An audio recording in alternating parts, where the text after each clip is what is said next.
Hi, everybody. This is Cincinnati Software Craftsmanship.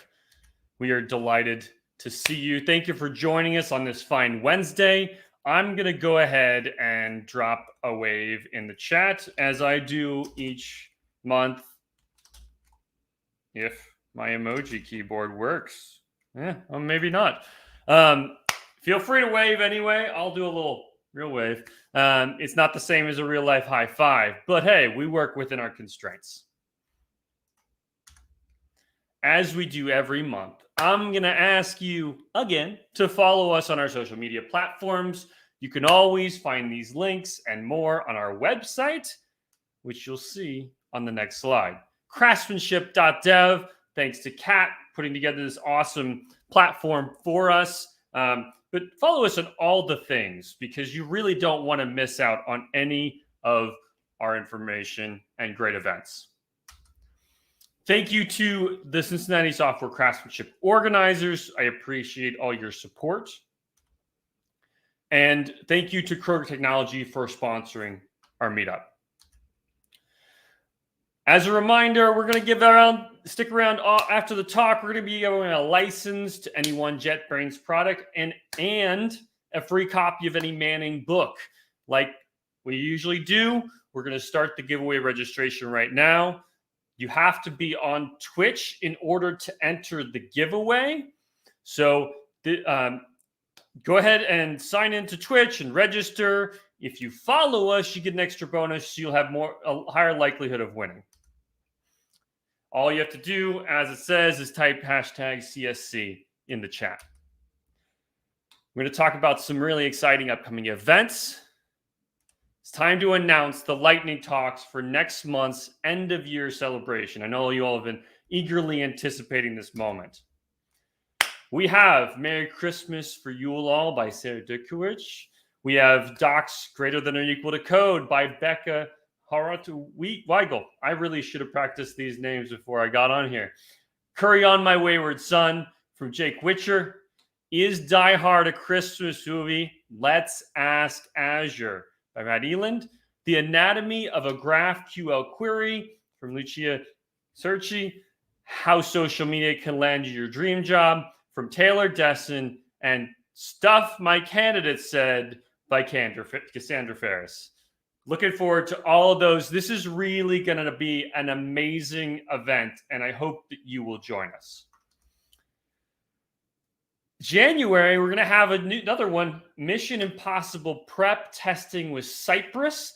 This is exciting. It's actually this is a prep for this talk being given at CodeMash, so it's sure to be awesome. And we'll talk. And we've even got more coming up. We're going to tell you about that in the future. We're going to leave you hanging and tell you more about those in the coming months.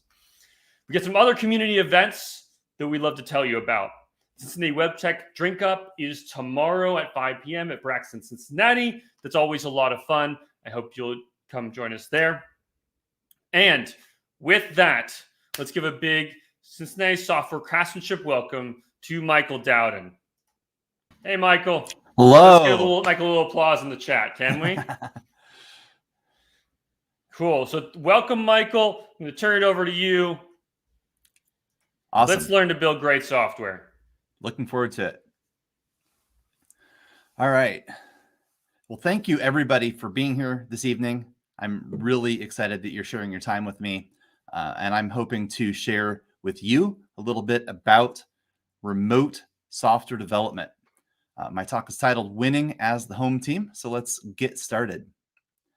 So to start, what do I mean by winning? For many of you, this word may conjure up thoughts of your favorite football team or softball team when beating a rival. Perhaps you think of a card game or a board game with your family. In this context, what I like to think of as winning is succeeding at a goal or objective. I'm reminded of the time I ran the Spartan Race obstacle course, struggling and yet completing my toughest physical challenge to date. But for you, it may be something different. When I talk about the home team is a common phrase used to refer to a sports team playing in their own city, right? We know this. But this captures an important component of this talk, which is team. Software products, software projects are made successful through intentional teamwork, not through a chaotic collection of individual contributions. We've got to work together. And for many of us, especially these last 2 years, our software teams have literally been playing at home. So much of this talk will center around the idea of working from home, how we can manage teams and achieve success within this environment. And that's where we're going to start. But there's something really important that I want to bring up. I've worked remotely and I've worked from home a lot in the last few years. And working from home in 2020 and 2021 has been kind of a different animal. So it's been very different from working from home in previous years. So I am going to touch on that at different points throughout this talk. So I just want to kind of make that disclaimer as we get into this.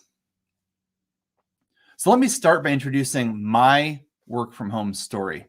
Right now, I have my own software company. We build software products. We build products for our customers, for ourselves. Everyone on my team works from home.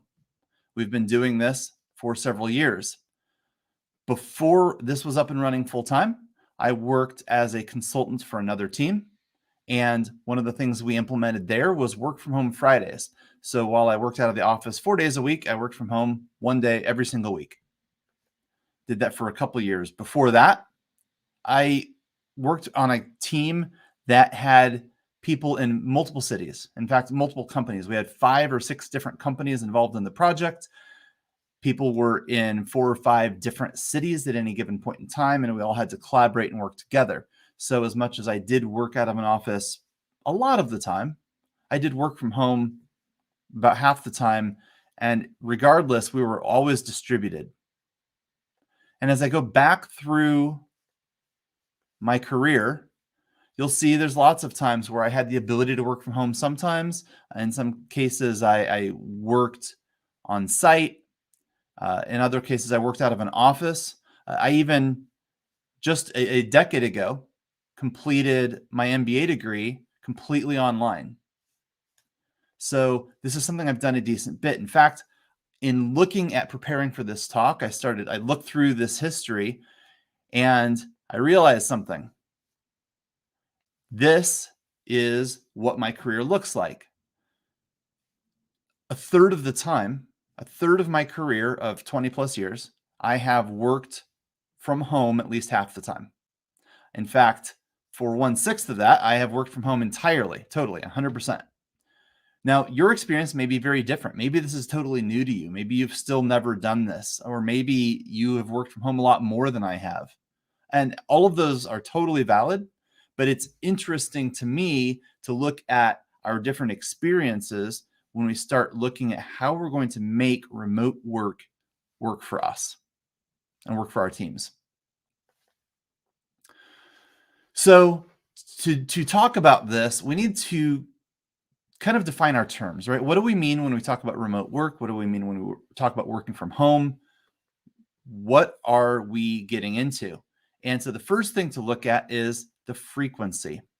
There is quite a big difference between working from home a few times a month, working from home 1 or 2 days a week, and working from home 4 or 5 days a week. It really changes the team dynamic. It changes our own dynamic of how we work. It's worth noting that on a team of 5 people, where everyone works from home just twice a week, there is only a 50% chance that the person you want to talk to is in the office at the same time as you at any given time. Just 50%. And that's just working from home 2 days a week. When that number goes up, the likelihood that you'll be in the office together goes way down. So it changes the dynamic and how we interact with each other. So when we work remotely occasionally, we have very little disruption to the team because, yeah, they're gone today, but they'll be back tomorrow, or they'll be back in 2 days. It's no big deal. We can wait. We can hold things. The team just kind of works around our absence. It doesn't really disrupt much for them. And so it's no big deal. In fact, maybe they don't notice much, or it just holds us back a day. there's very little reason potentially for the team to reach out if we're the only person gone, because they just wait for the next day. They don't need to. Remote collaboration in this situation often doesn't happen. And for us, because we're only doing this every once in a while, we may not be building personal habits of what it means to work remotely, what it means to work from home. When we work remotely more frequently, let's say that this is 1 or 2 days every single week, that changes some things. Now we risk some disruption to the team because, like I mentioned, if a bunch of people are doing this, there's only a 50% chance that anybody's going to be in the office at any given point in time. If it's only a few people on the team doing it, then maybe there's not even any reason for the team to really lean into remote work as a thing. They're still trying to hang on to that in-person vibe, that in-person mindset. And it really becomes the responsibility of the person or the people who are working remotely to bridge the gap. They're the ones that end up with the responsibility for collaboration. And I'm not saying that this is necessarily good or bad or right or wrong. It's simply the way it has been on every team I've ever seen. And there's a lot of reasons for that psychologically, where the people that are physically present, they tend to lean in towards that kind of default camaraderie that comes about when you are working physically together. But there's something that happens to us when we start doing this regularly every single week. If we're going to be working from home or working remotely 1 or 2 days every single week, we start to build our own habits. We have ways of working that work for us. Maybe we are able to set up a consistent workspace. We have specific times that we're going to be available. We have specific tools set up. Maybe we have a favorite chair. Maybe we have our own home office.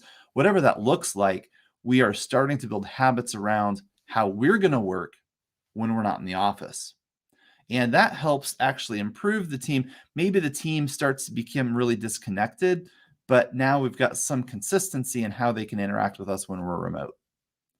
But when we work for remote a lot, when this is a usual thing, when everybody on the team is working remote, or we're doing it 3 or 4 days a week, or even all the time, like my team does, this is a very different thing entirely, because now we have reconfigured the team. The team is no longer by default in person and sometimes remote.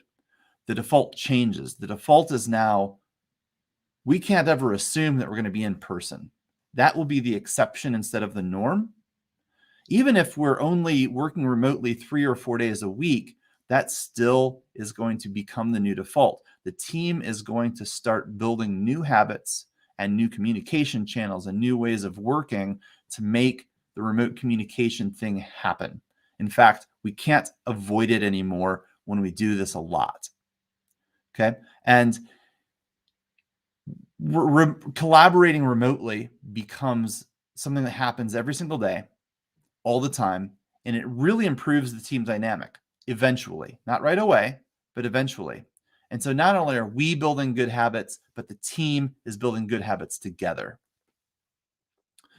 But there's another thing that can happen with remote work, and that is the location. And there's a big difference in working at a client site versus home versus some other location. And these differences may be physical or infrastructural or even psychological. So when we work in a client office, which is something that's probably the type of remote work I've done the most, honestly, although work from home is probably catching up quickly. It's an interesting scenario because when you do this for a long time, you do this maybe for a year or two, that you're at a client site, you start to lose connection with your team, with your own company, with the people you work with. You end up, your team, the people that you perceive as your peer group, stop being your employer's people and start becoming your clients' people. They're the people that you're actually interacting with physically on a daily basis. It really changes who you perceive as kind of your team. You start to connect more with the client and less with your own company. Sometimes the available technology is very different. And this is an interesting scenario. Sometimes in this situation, you can't even connect to your own company's chat programs or email while you're on the client site. And this can be because of whatever firewall rules, or maybe you have to use their hardware while you're on site. but it can actually cause some restrictions in how you're able to communicate outside of that building.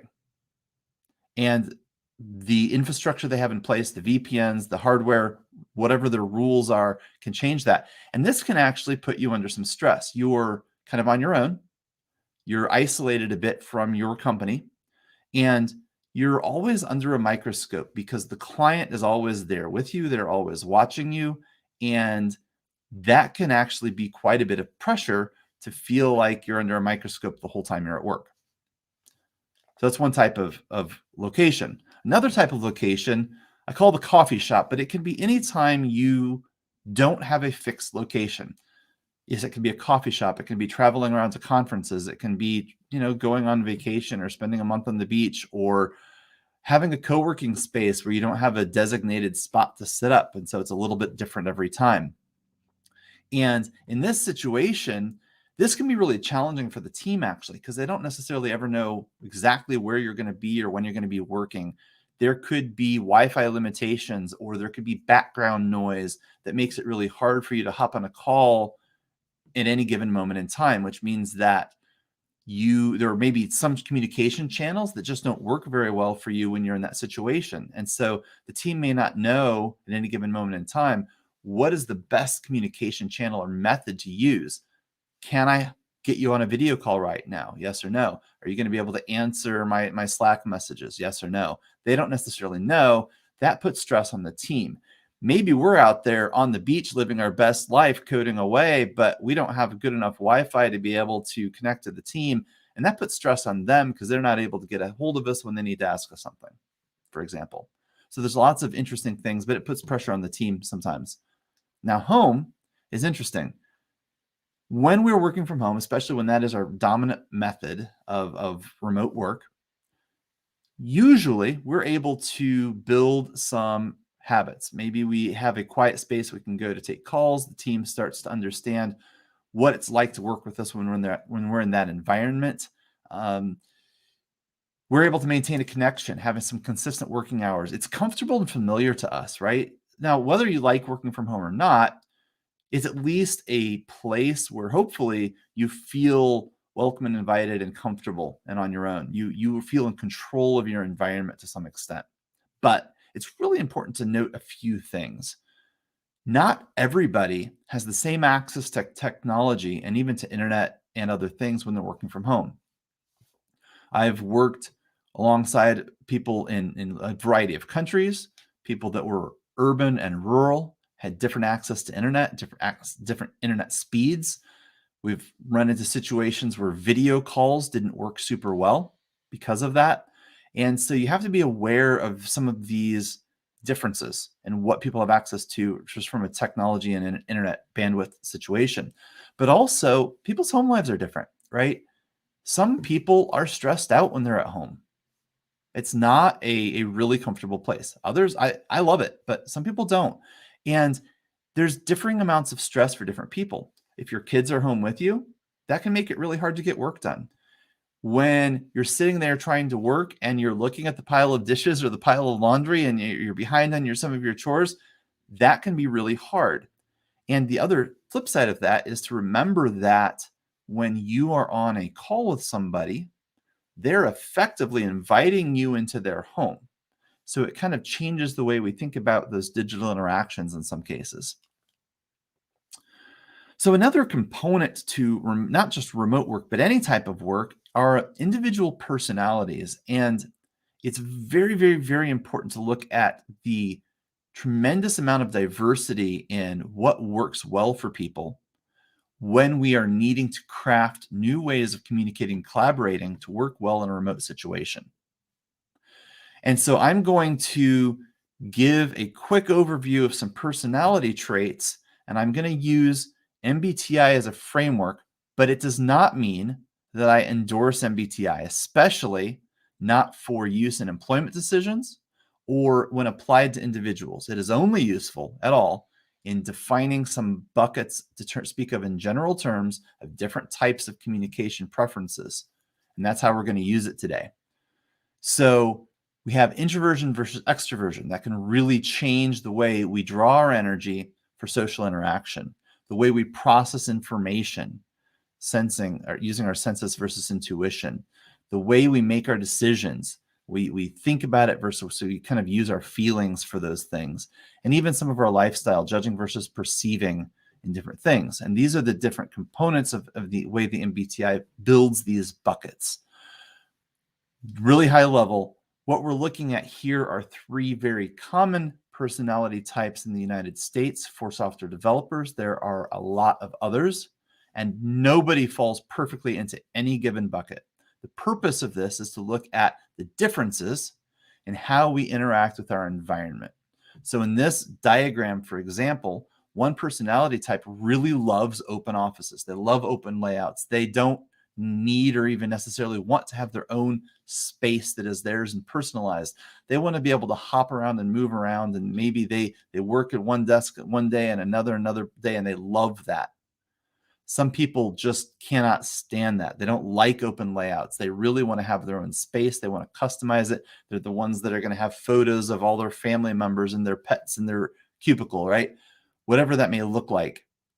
And they want to have some quiet areas, maybe places that they can just stop and think without background noise. And still other people, while they really want those things, they're going to have a messy desk. They really can't stand their clutter. That's me, right? I'm that person. I'm going to have a bit of a cluttered space. That's just kind of what works for me. That drives other people crazy.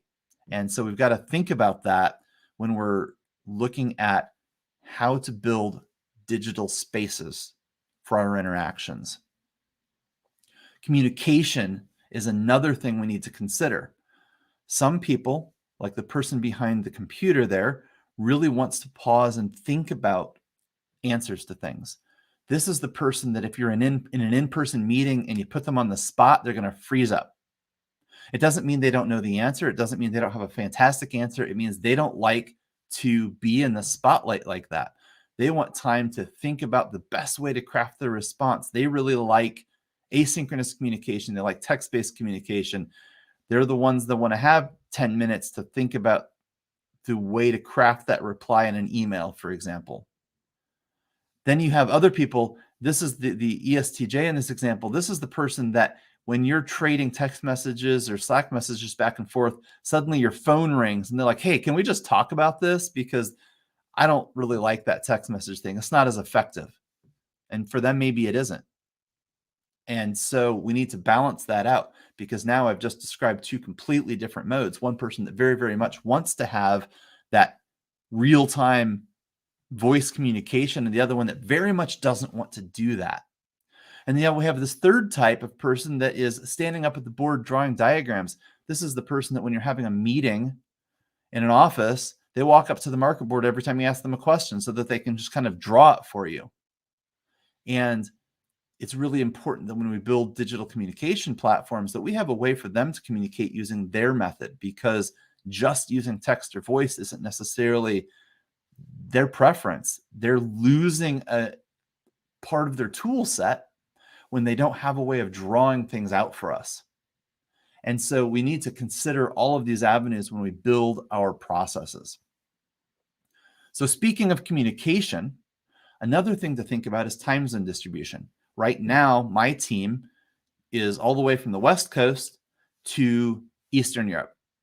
And I have to manage the team across those time zones. And that can be really challenging. There are a couple members of my team that have never been in the same meeting at the same time as each other because it just doesn't work out for their schedule. And that's fine. We have to consider this, though. This is something that is pretty common. In fact, I've worked on many, many, many teams where there were multiple time zones involved, and it can put strain on things. So we need to consider this in our communication methods. So specifically, this means synchronous versus asynchronous communication. Just because you're not in an active live meeting at the same time, synchronous communication, real time, same place, does not mean that you cannot have effective communication. We still have asynchronous communication tools. Our Jira board, or whatever you use, your Trello board, may serve as an asynchronous communication tool, because one person can make an update, another person can look at it whenever it's convenient, or make changes whenever it's convenient. Slack, email are asynchronous communication, and even text messaging. And this, I understand that there are generational differences between how we perceive some of these things, but text messaging can be synchronous or asynchronous, depending on the specific scenario and the users involved in that messaging. But we can have communication channels in both of these, and we need to think very carefully about how we choose each of these methods. So language and culture is another big thing, right? There's different forms of communication depending on the culture involved, especially when you're talking about people from different countries or different backgrounds. We need to be open and receptive to lots of things. Some people, for example, in a remote situation are very comfortable being in front of the camera. Others aren't. Some people really need that camera so they can see your facial expressions. They can see your body language at least a little bit. That's really important to them. Others don't necessarily need that or even want that. And one of the things that I've discovered is that text-based communication, when you're crossing language barriers, can actually be really helpful. Because if you have a team that doesn't really, maybe you share a language, but it's not anybody's first language, then text-based communication gives them a lot of avenues. They can use Google Translate or other tools to try to help them understand what's being said, or it just gives them time to read it and process it without the pressure of being in a speech-oriented situation. For example, I can read Spanish a lot better than I can speak it. I'd be a lot more confident having an interaction in text. And that's true for a lot of people. So we need to think about those things when we're building our teams when we cross language and culture barriers. So part of what I talked about at the presentation slide is agile development. So I'm going out on a limb and assuming that most of us are using some form of agile development in our software projects. So let's look at how we can pull these agile development methods into this remote work scenario using the different criteria and kind of the different facets of remote work that I've just talked about. So to start, let's look at the four most popular agile methodologies. I'll start with the one that I started with first, which is extreme programming. And here are the values and principles and the processes and practices of extreme programming. Of course, we have the principles of communication, simplicity, feedback, courage, and respect. And all of these are things that we can do remotely. In fact, going through the processes and practices, the only one that I see that could be a challenge to do remotely is pair programming. But I don't think that's really true anymore. And for example, I use VS Code, Visual Studio Code, quite a bit, and I use LiveShare. LiveShare works there, it works in Visual Studio, and it works very, very well to allow two people on different computers from anywhere with an internet connection to work in the same code base at the same time, editing the same files together. And I have actually found that while I used to really not like pair programming because I have a very hard time feeling invested and really giving my best attention and effort when I don't have my hand on the keyboard and I don't feel that I am tangibly involved in the work product that we're producing. But when we're working with LiveShare and both of us can be typing or editing or working at the same time, or we can go back and forth really, really rapidly, I find that actually works really, really well. Regardless of if you share my opinions of this or not, you might prefer traditional pair programming around a physical keyboard, and that's fine. But it's worth acknowledging that it is totally possible to do this both in person and remotely. The tools exist, and it is something that we can do quite effectively. Scrum is, of course, really popular. Values and principles of focus, commitment, openness, courage, and respect. Totally doable remotely. The one practice of Scrum that I feel doesn't work as well in some remote situations would be the retrospective. And the reason is that for a retrospective to be really effective, we have to build trust. We have to feel confident being open and honest with each other And sometimes, in some cases, having pretty hard conversations, especially if something didn't go really well. And we want to have a really serious conversation about what didn't go well so that we can make it better. And we've got to be able to have trust in each other and understand that we are going to be given the space, the floor to speak. And so it's important that we be able to do this in a way that allows us to facilitate a very good discussion. My suggestion for this would be that this is a case where synchronous meetings, where everybody's on at the same time, the same place, could be a lot more effective potentially than an asynchronous communication method.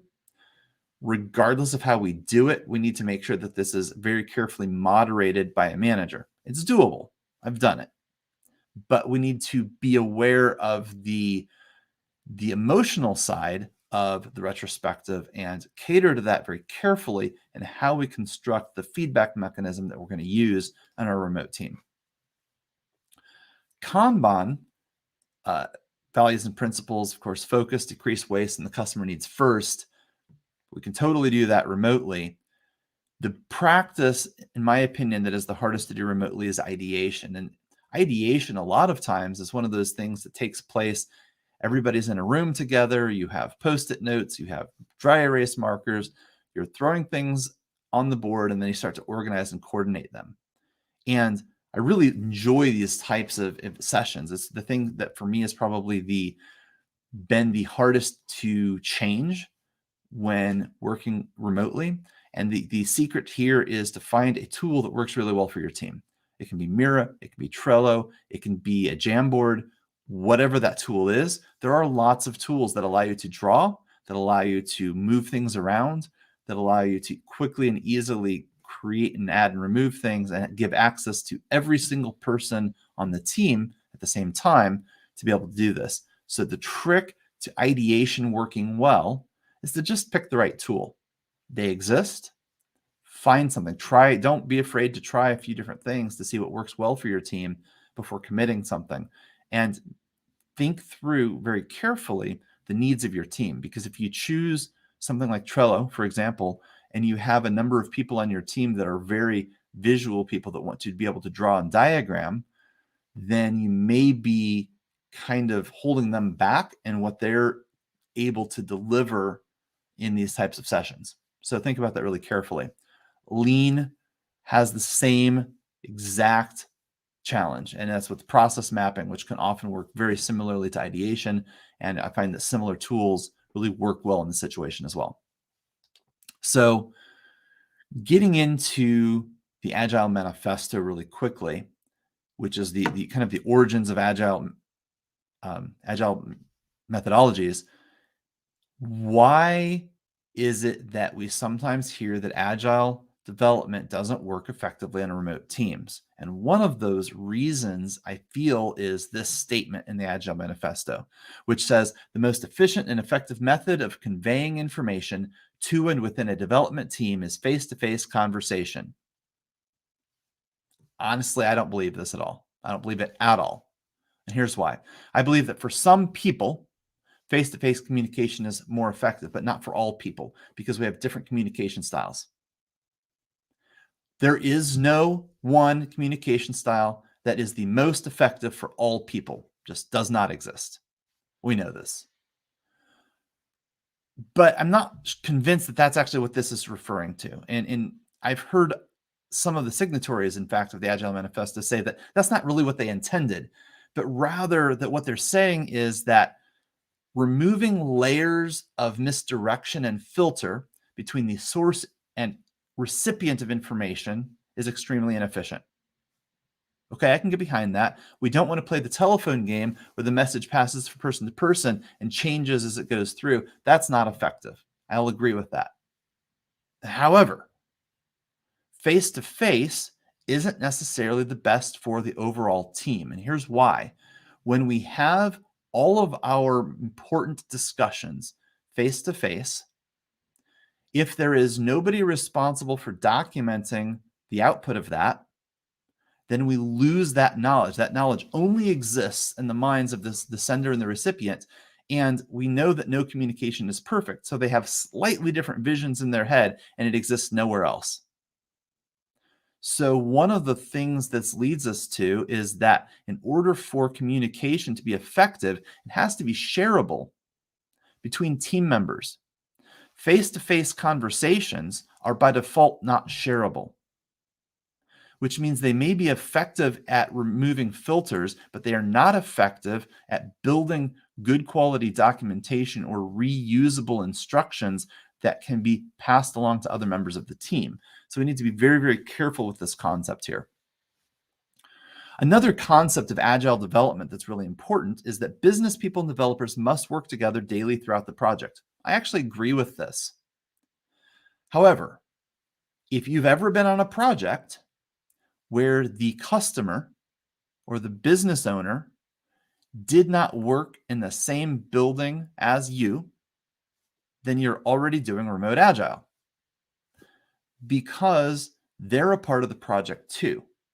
And even if the developers are physically present, and even the QA and the business analyst, if the product owner or the stakeholder are somewhere else when you're interacting, you're doing remote agile.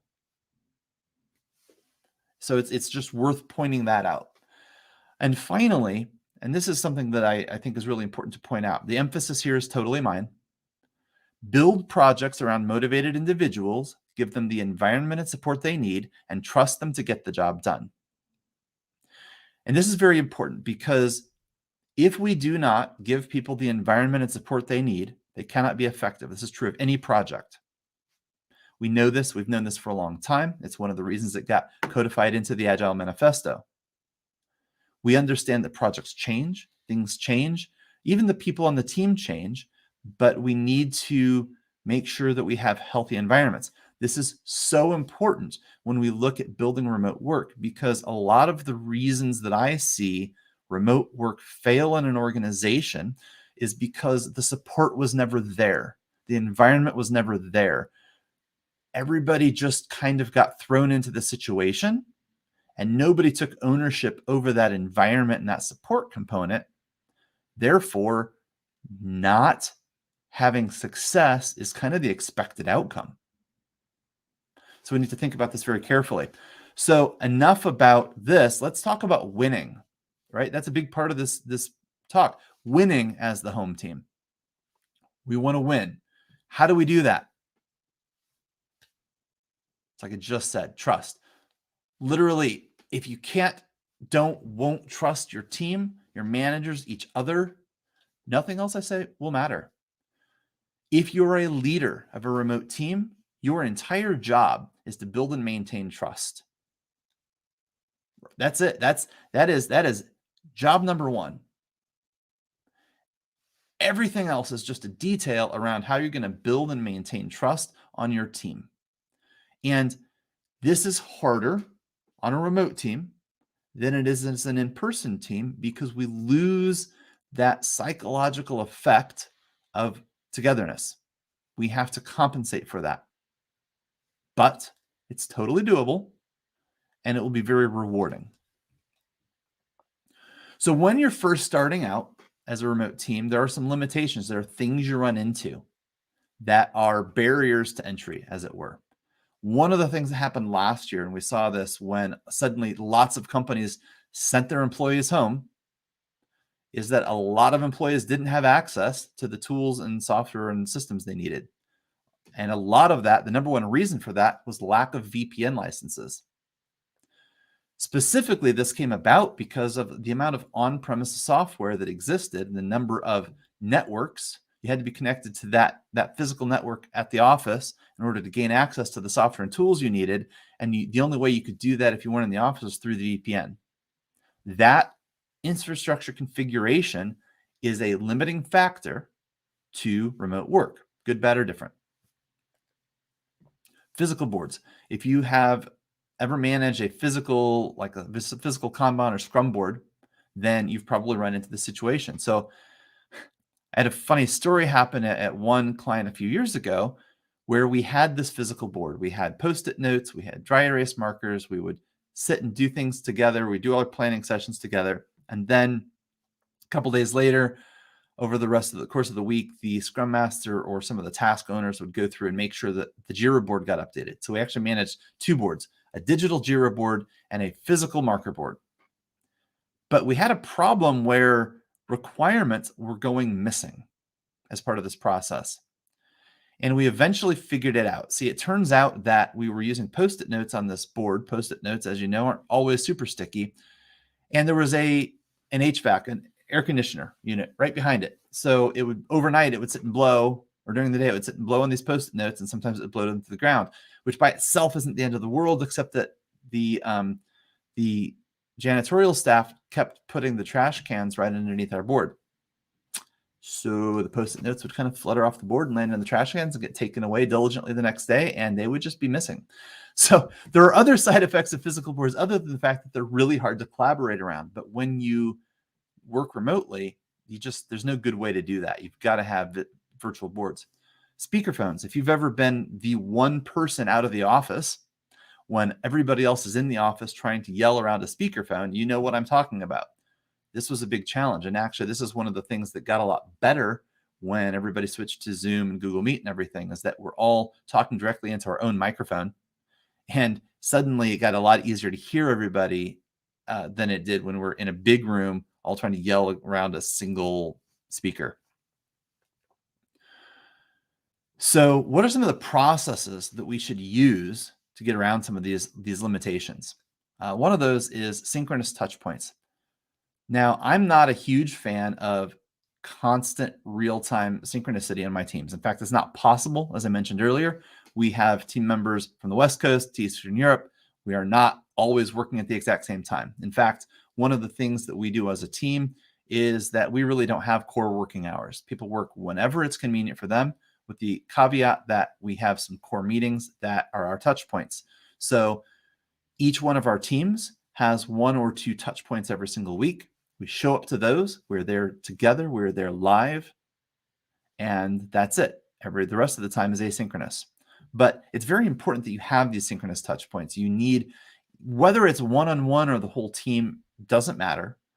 But to feel connected with each other, you need some opportunity to do this. Very important to feel like you are connecting with each other.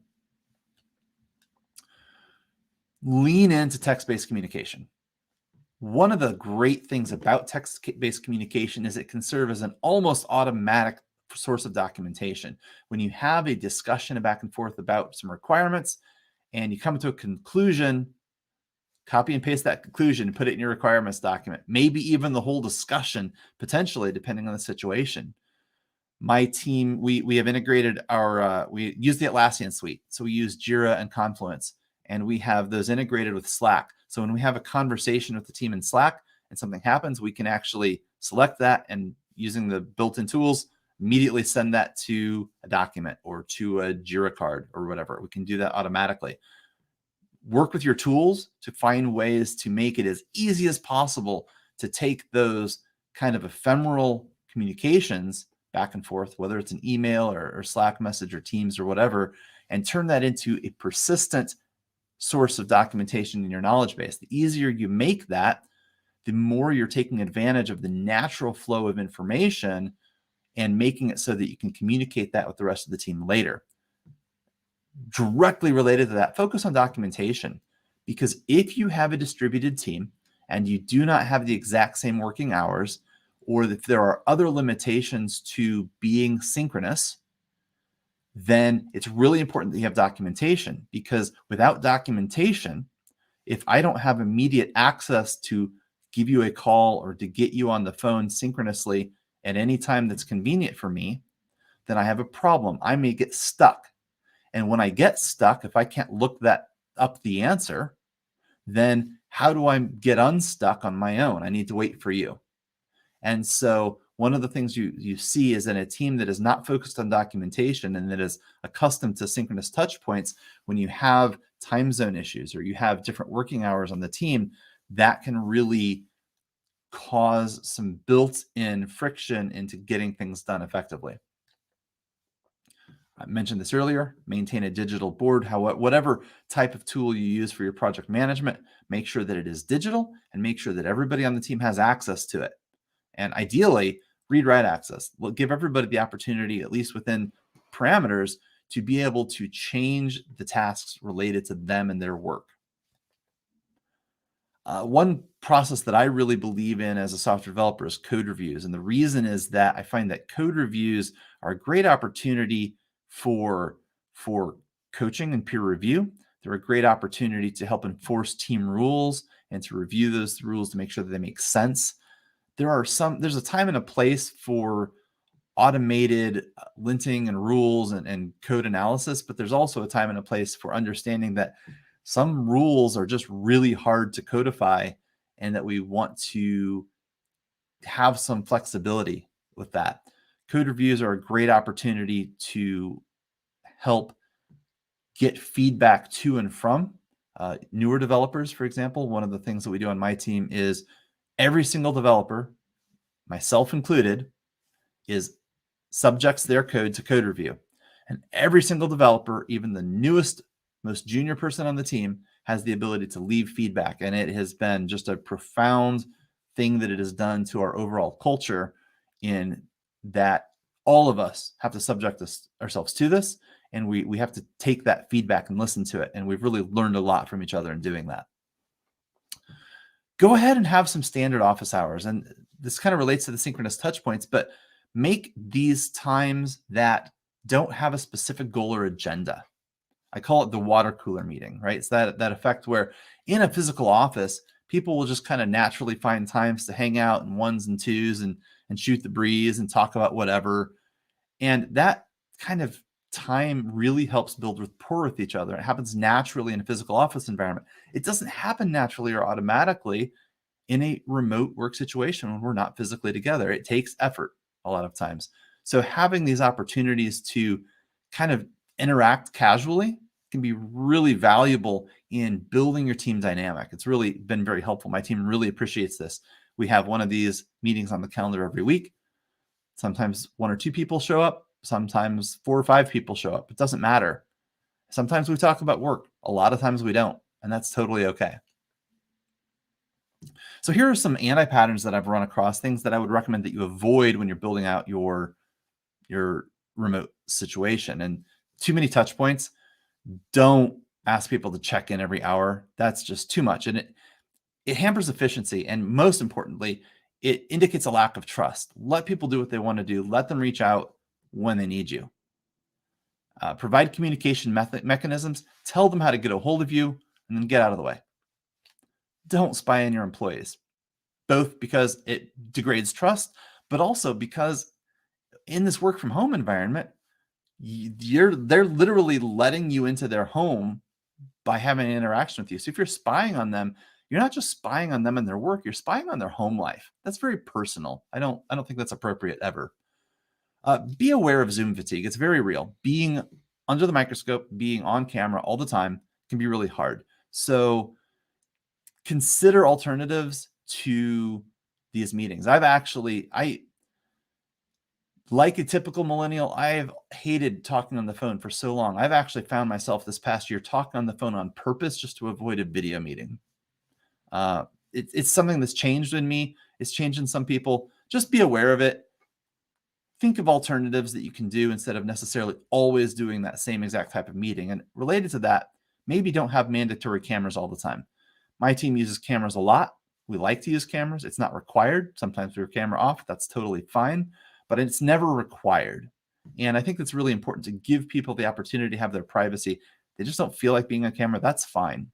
That's for their own privacy and personal well-being. Also, avoid temporary changes. Don't make changes just to make this work for a little while for this remote work thing until we all get back in the office. Don't do that. If you're going to invest in improving your communication, then invest in improving your communication and make it permanent. If you're going to invest in reducing friction in working remotely, then do that. Commit to it. Make that a permanent thing. That will pay dividends later. Even if you're going to go back to the office, when you've been working remotely for a year, you're going to find that the changes that you made to make remote work effective are going to be changes that are going to make in-person work more effective as well. So don't make those temporary, make them permanent. Those are going to be good changes for you and your team. So here are a few tools that I use with remote work. And my team has some rules when we talk about picking up a new tool. Simplify when better, fewer tools are better. They've got to work together. You can use whatever tools you want. These are tools that work well for us. There's a lot of other tools out there. I just like to present this as kind of a suite of things that works well together for us. But the team rules we have for our tools, simpler, fewer is better. We don't want to have lots and lots of new tools to learn. We don't want to have the complexity of managing that. All the tools we choose have got to support the way we work. If it doesn't support the way we work, why would we use the tool? We'll use something else. I'll use a spreadsheet if I have to. We want zero infrastructure or hosting management. We don't have an operations team. Larger companies who have an operations team, this may be a non-issue. For us, this is really important. And it turns out it's actually not hard to find tools that fit this criteria. All the tools we choose must integrate with our existing tools or with Zapier. The reason for this is that we want to be able to build workflows, build data pipelines. We want to be able to build automation. And over time, this really makes us a lot more effective in how we communicate and how data flows through our process from our customers to us, to our clients, to each other. It really has made things better. So in this remote situation, if you want to be really successful doing remote work, if you want to win as a home team, your vision and direction must be extremely clearly communicated. Communicate clearly what the vision and direction are, not necessarily what the individual tasks are. People can figure that out. They can look that up. Vision and direction, though, when you've communicated that effectively, it helps people make decisions autonomously on their own and improves the overall efficiency of your team. Story refinement and documentation become very critical because we need to communicate clearly in an asynchronous way. We need a clear forum or process for the team to provide ideas. And this can be ideas on the nature of remote work, the nature of the way the team works, the nature of the projects we're working on. This can be a Slack channel, a Trello board, Jira story. It doesn't matter what it is, but you need to have a clearly defined process for providing ideas related to your team and your projects. Also, if you are a manager, an open door policy is ineffective. It means nothing. It's worthless. You as a manager must solicit feedback from your team on a regular basis. It is your responsibility to go to your team and ask them questions to get the feedback you need to improve processes. Don't just wait for them to provide that information, because if you do that, you are effectively elevating the voices of those that have the least to lose by providing feedback. And it's a form of bias in how you build your teams. So ask for feedback regularly. Benefits of doing these things and building strong remote teams. One, you will have a stronger team. The things you must do to make remote teams work well are things you should be doing to make your teams work better anyway. Better documentation, intentional communication, and quality collaboration. You will have a competitive advantage over companies that don't do this well. You will have a competitive advantage over those who just can't take advantage of remote work. You have potentially the reduced costs of a physical office. We don't pay for office space. You will build a team without boundaries. You can work with people from all over the place. Like I mentioned, we have a team in Eastern Europe. We're able to do that. You will have more freedom and flexibility for your current employees to choose potentially when and where they work. They can travel, they can do things, they can go places and have the freedom to do that. And finally, you'll be more inclusive. Those with disabilities, those who are parents, those who are caregivers may have a really hard time working in a traditional office environment. This can be an opportunity for them to contribute to your team in a way that would have been impossible if they were required to work a 9-to-5 in a traditional office environment. And while it's important to note also that some people really really want that office environment. They really want that space. So offer options. Give options of office space for those that want it, but don't require it. And you'll improve your inclusivity across the board for your team. So I want to thank you so much for listening with me today and being here with me. I really appreciate your time and attention. And if you have any questions about remote work or would like to set up time with me, that QR code or that URL will take you to schedule a meeting with me. And I'll be more than happy to talk with you about what would work well for your team. So thank you so much. It's been a pleasure being with you tonight. Thank you, Michael. That was fantastic. Awesome. Check out that QR code. Check out Michael on your various social media. Is there anything else we should discuss before we head out here, Michael? No, I don't think so. Yeah, You did a feel free to wonderful connect job. with me. Yeah, feel free to connect with me on Twitter. I'm always happy to talk. Cool. Thank you so much. All right. With that, we'll move into our outro portion here. Let's give Michael a little applause in the chat. Thank you again, Michael. All kinds of great stuff in that presentation. We really appreciate it. All right. As promised, we're going to be giving away a JetBrains license and a free copy of any Manning book. So if you have not entered the raffle, the giveaway, you can do that now. Type hashtag CSC. While you're at it, don't forget to follow us on Twitch. And while we're waiting, make sure to sign up for our end of year celebration. It's going to be a really great event, one of my favorite events of the year. I'm going to go ahead and drop those links in the chat right now. You can go ahead and sign up so you don't forget. We've got lightning talks are always super fun. If there's one that's not to your liking, it's going to be over in 5 to 7 minutes. So you can always, there's always something good right around the corner. And they're so condensed and fun. I just can't get enough of it. All right. You can always find those links, of course, on our website, craftsmanship.dev. And you can find our social media platforms of choice right there as well. All right. I am going to assume that everyone has... apparently it says for end of year 2020. We'll get that updated. It's the end of year 2021, unless I posted the wrong link. So, all right. We'll just go to the craftsmanship.dev and you'll find the right link there. If we're ready, go ahead, Kat, and do the drawing for the free book. Thanks to Manning. Thank you, Kat. I copied the wrong link, obviously.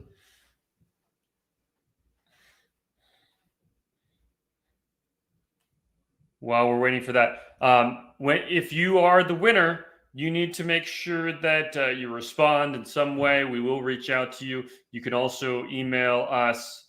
So Tobel158. Go ahead and give us a recognition so that you're still around, or else we'll have to draw again. All right.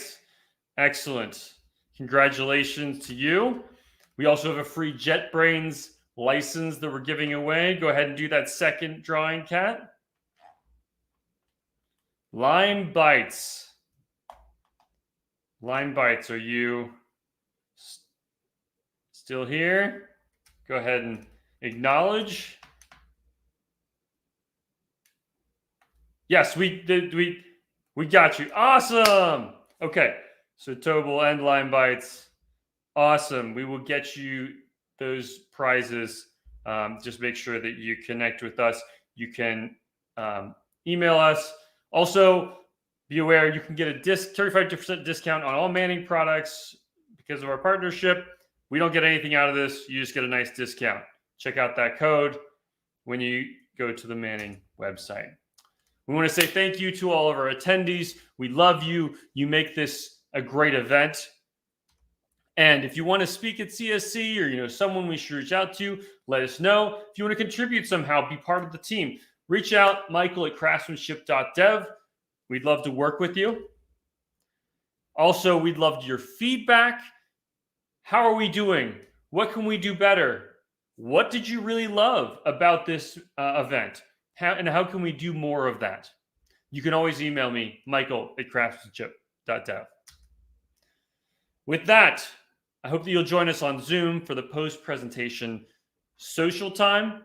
We'll drop that link in the comments right now.